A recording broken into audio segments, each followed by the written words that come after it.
These iPads were meant for my twins, not your kids, Vanessa announced, snatching the wrapped packages from my stunned children's hands. Tyler and Taylor need them for their advanced classes. Your kids would just waste them on games anyway. My name is Olivia Preston, and I'll never forget the look of devastation on my 10-year-old twins, Emma and Ethan, as their aunt tore away their birthday gifts in front of everyone at the dinner party. Vanessa, those were specifically bought for Emma and Ethan, I said, keeping my voice steady despite my rage.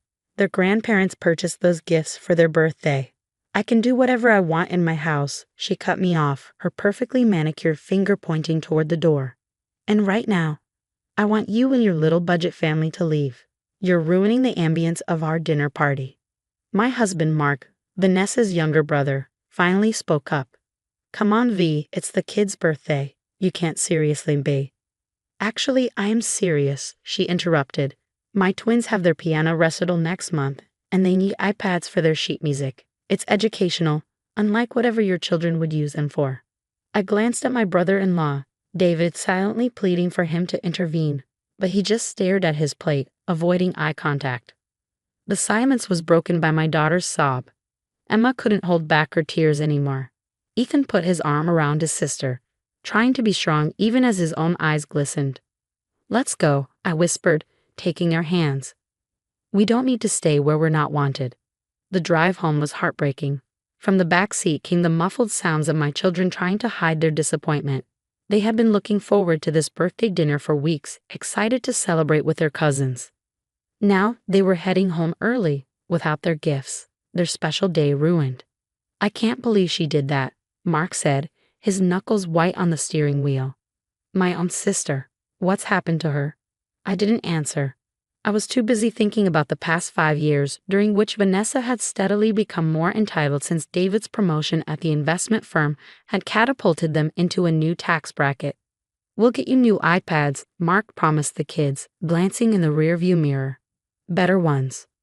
I knew we couldn't afford it. Mark's teaching salary and my part-time nursing job barely covered our mortgage. The twins' grandparents had saved for months to buy those gifts. But I nodded anyway, unwilling to add financial worry to my children's distress. That night, as I lay awake replaying the humiliation, something inside me hardened. I wouldn't allow Vanessa to treat my children like second-class family members anymore. The next morning, I called my in-laws to explain what had happened. As expected, they minimized the situation. I'm sure Vanessa meant well, my mother-in-law said. Those devices are expensive, and Tyler and Taylor are in all those advanced programs. So my children don't deserve nice things because they're not in private school?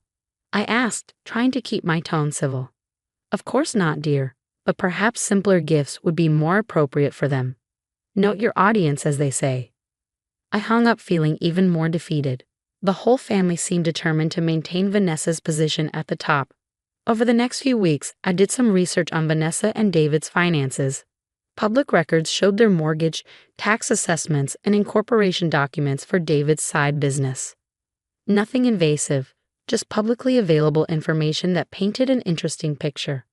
They live like they're making twice what David actually brings home, I explained to Mark. The house, the cars, the private schools, the vacations. I think they're overextended. And if they are, he asked. Then we need to be prepared, I said simply. I'm not looking for revenge, I'm looking for protection for our family.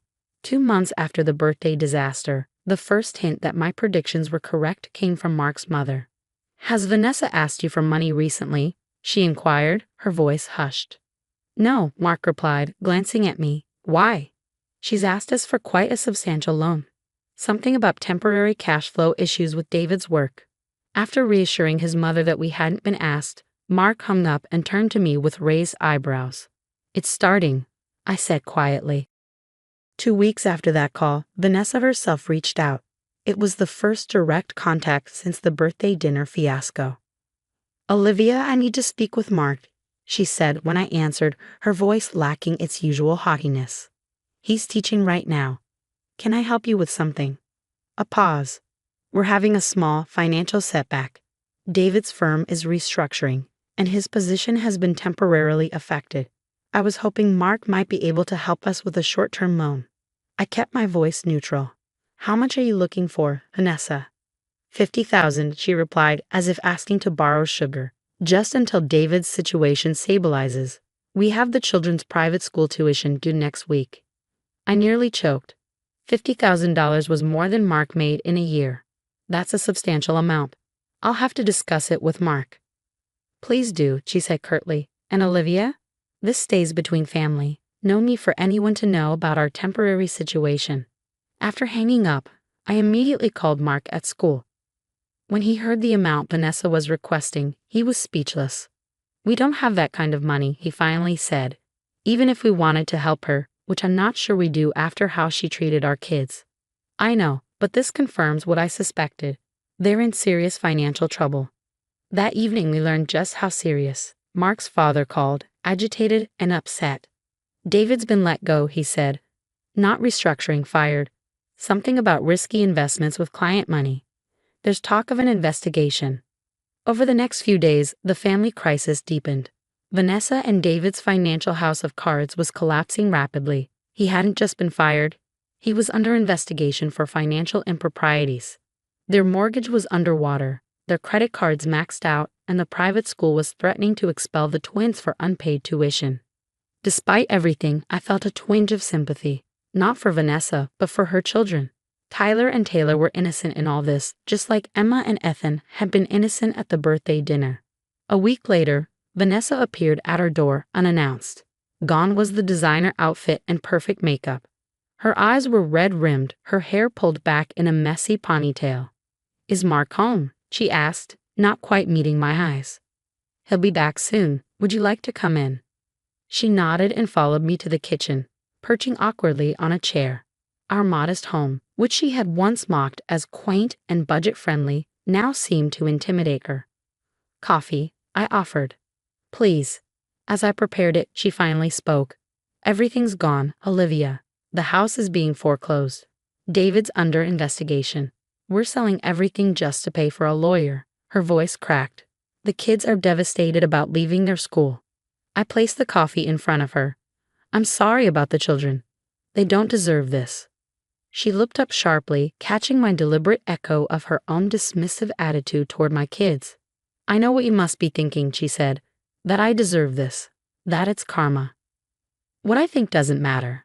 What do you need, Vanessa? She took a deep breath.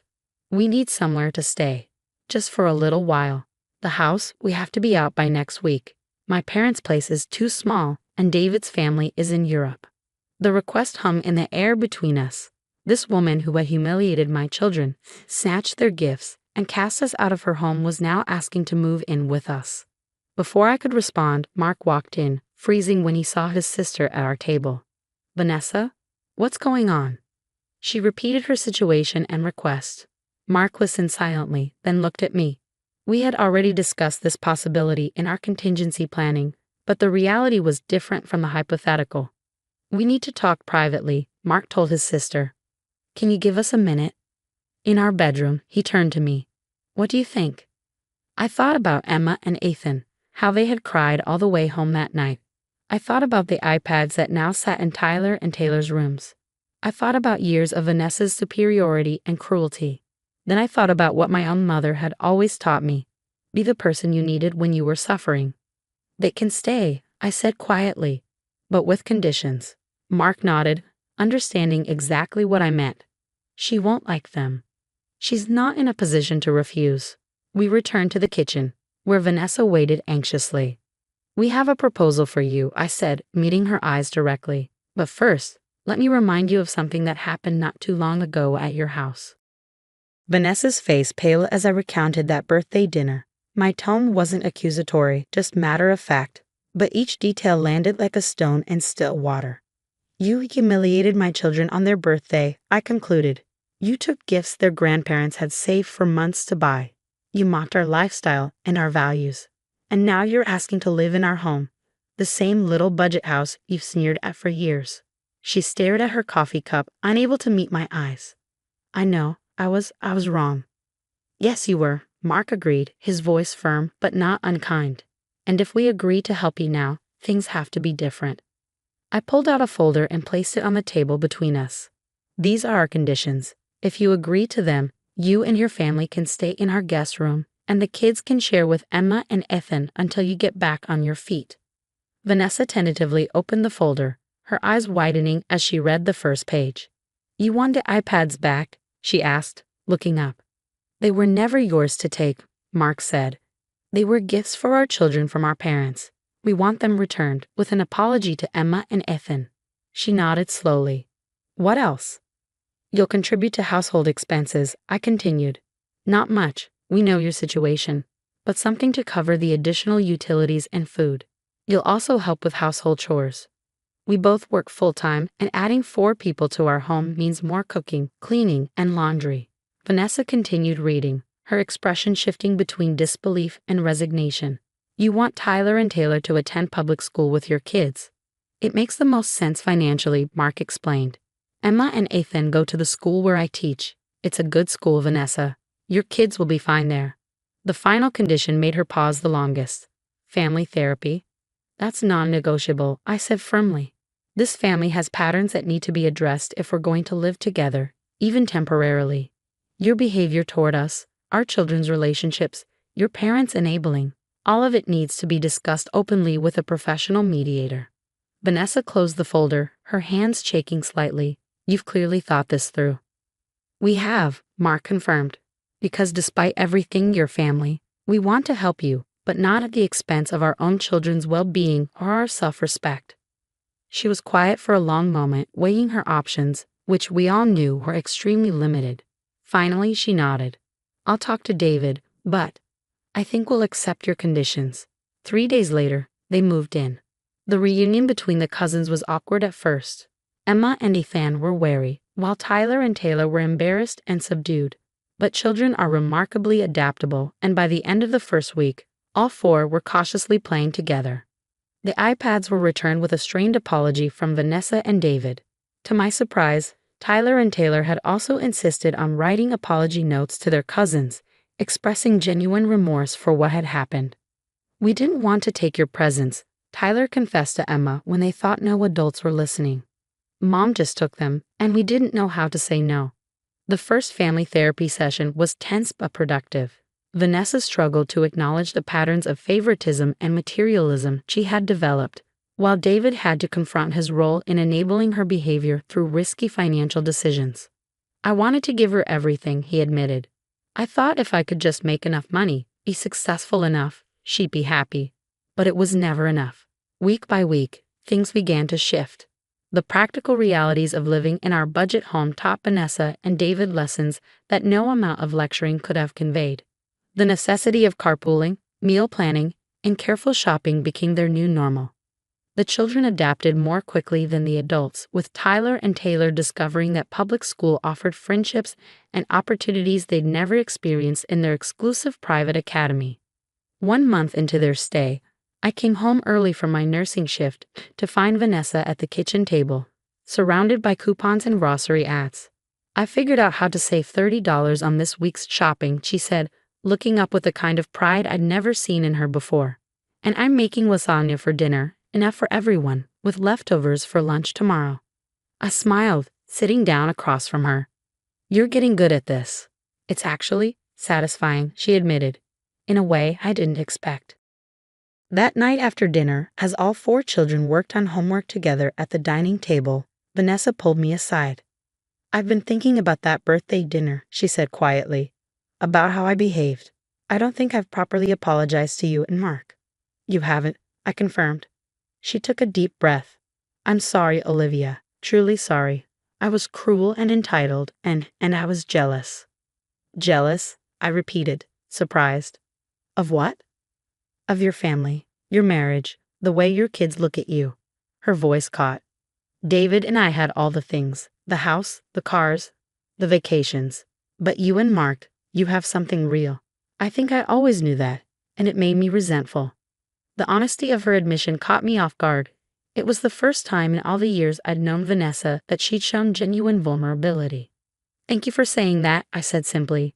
2 months after they moved in, David found a new job.